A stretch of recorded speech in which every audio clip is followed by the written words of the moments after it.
we're on them. But yeah, they're on a farm. On a farm. We've got them walking out over there, you can see. And we think they're starting to run right now. They hopped that fence. They're back on public. Let's take a look.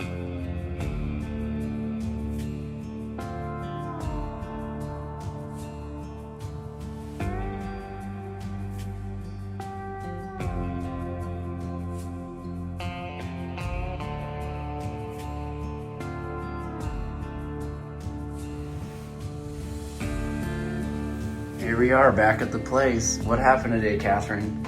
We woke up very early at 4:30.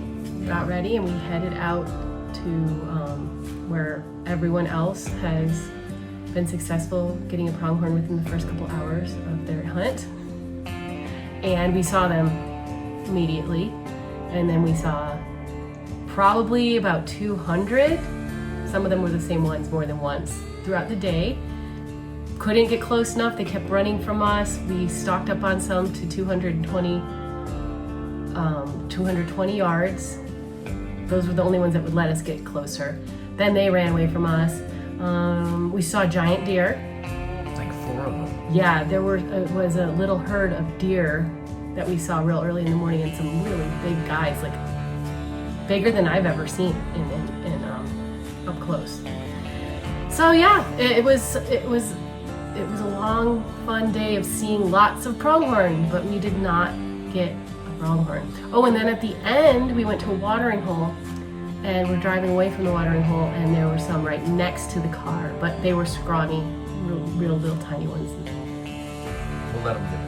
Yeah, I would not have got one anyway, because I flipped out and got out of the car, and everything went everywhere, and then they saw me and ran away anyway, but even if they hadn't run away, I wouldn't have tried to get one.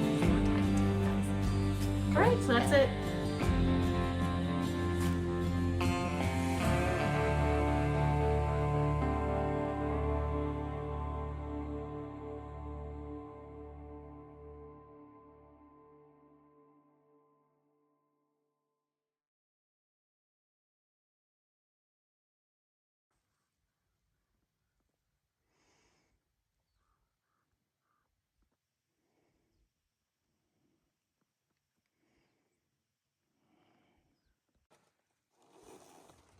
Well, we see him way up there, guys.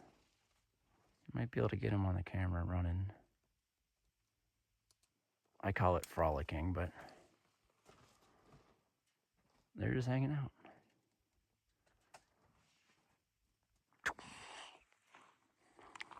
Beautiful day.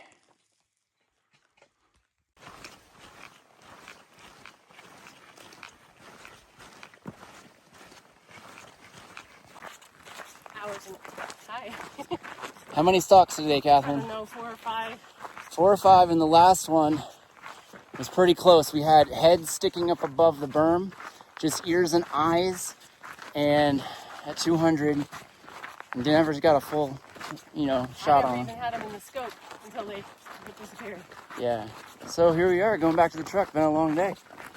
Oh, buddy. Here's the upstairs and downstairs fireplace, kitchen. Boop, boop, boop. We're loving it. This is our camp. So here we are having lunch. It's pretty warm out. Catherine has a little story to tell. So what happened this morning? This morning, we came out to this spot because we were over here around the corner, and we saw some 2 pronghorn across the road way over there, and they were headed this way. So we thought, oh, they're going to cross the road. So we knew this road was here, and we decided to come and set up here. Hopefully they would come our way. Well, they did. And there was a male chasing a female, and they came closer and closer, and I got set up here off the road. And I couldn't find them because they were running, because the male was chasing the female, so they were zigzagging. And I was set up, and they were both yelling at me where they were. And Garner said, zoom out. So I did, and I said, oh, now I see them. So I followed them, and I was nervous. I was standing, and I followed them, and I said to myself, as soon as if they get to 300 and stop, I'm taking the shot. Well, I forgot to zoom back in, And they stopped and Garner ranged and said 307 or 310. And I said shooting, and I shot and I missed. But I just realized now when I took my gun back out, because another crazy thing happened right here a couple minutes ago, that I never zoomed back in. So I'm not blaming my miss on that, but I think it may have contributed to it, that I was at 3.5 power instead of 18 power. But then if I had zoomed in, I probably would have not found them. So I missed. That's what Garner wanted me to tell you. A nice story about me missing a shot at 310-ish yards.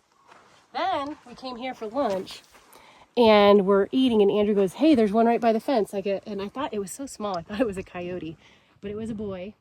And he said, wait, there's another one with it. And it was a girl. And they came right here in front of us, right here, 100 yards. And the boy was trying to get her away from the big male and cross the fence. And I set up again because I'm like, they're going to cross the fence. But we finally got luck. And this time I was not going to miss, hopefully. And I did zoom back in. And I was set up. And they don't like crossing the fence because they get hurt. And he started to come through. And then she didn't want to come, and she saw us, and then they ran away. And then the big buck came. The giant one came and ran him away. And he like turned his back to the big guy. He was trying to steal her away. He was pretty smooth. This little tiny guy the size of a coyote. Yeah. Almost got her to come off the pivot, but then it would have been a very tragic event because I was going to try to get her, blast her. At 120 yards. Yeah, and I don't think I would have missed that one. I hope, but I might have because I've already missed once today. But at least I took a shot. Oh, and in my defense, we've seen 4 people shoot at them, and all of them have missed. One guy twice. So I'm not the only loser out here.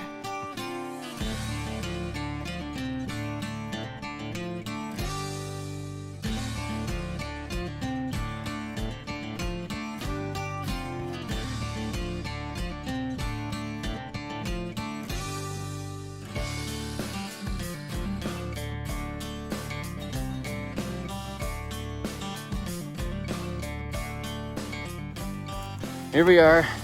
I think we got foiled again. Yeah. Catherine, tell me the story. We saw some pronghorn about 600 to 800 yards away. We said, well, we better go after them. We're running out of daylight here. So we got up to about 300 yards away, but I couldn't see them. And Andrew and Garner kept saying they're right in front of you. They're now the ones standing broadside.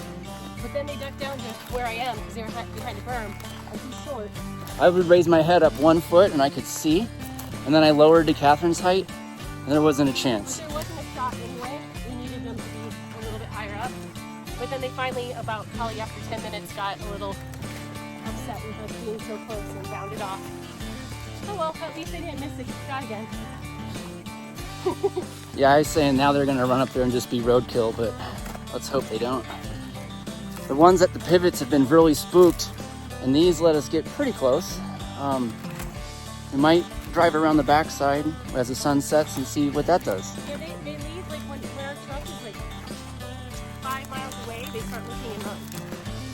Yeah, and then when you walk anything 1,000 yards and closer, they're already watching you, just like the bighorn sheep. And this is what we're walking through. Video. Okay. No, I got it. Ah! This is what we're walking through. Just your typical Nevada sagebrush, pick your own line sort of thing. I think it might be faster just to go straight to the road. Let's do that. Yeah. The truck's out there somewhere. There's truck, and there's a non-passable road right there. So we're gonna go hop on that. I don't know if they're trying to do the Green Link North transition line. But there's nothing here, so 2025. maybe they haven't put it in yet. We've got the new post, and there is the dilapidated, well, it's still functioning, but it's got old wooden transmission line towers. And there'll be crazy roads all through here. Back on the trail to the truck. Here, for the transmission line tires. Yeah. No rain today. Last 2 days had some sprinkles.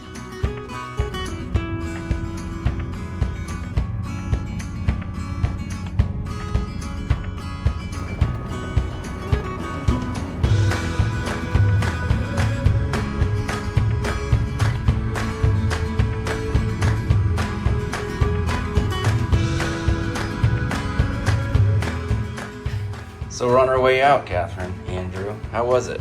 It was a very successful, unsuccessful hunt. Yeah, we didn't get one, but we had a great time, and we'll probably put in for this area again because we like chasing. I like our trailer we're in. Yeah, and I like staying here. Let's take a look. Ready to bounce.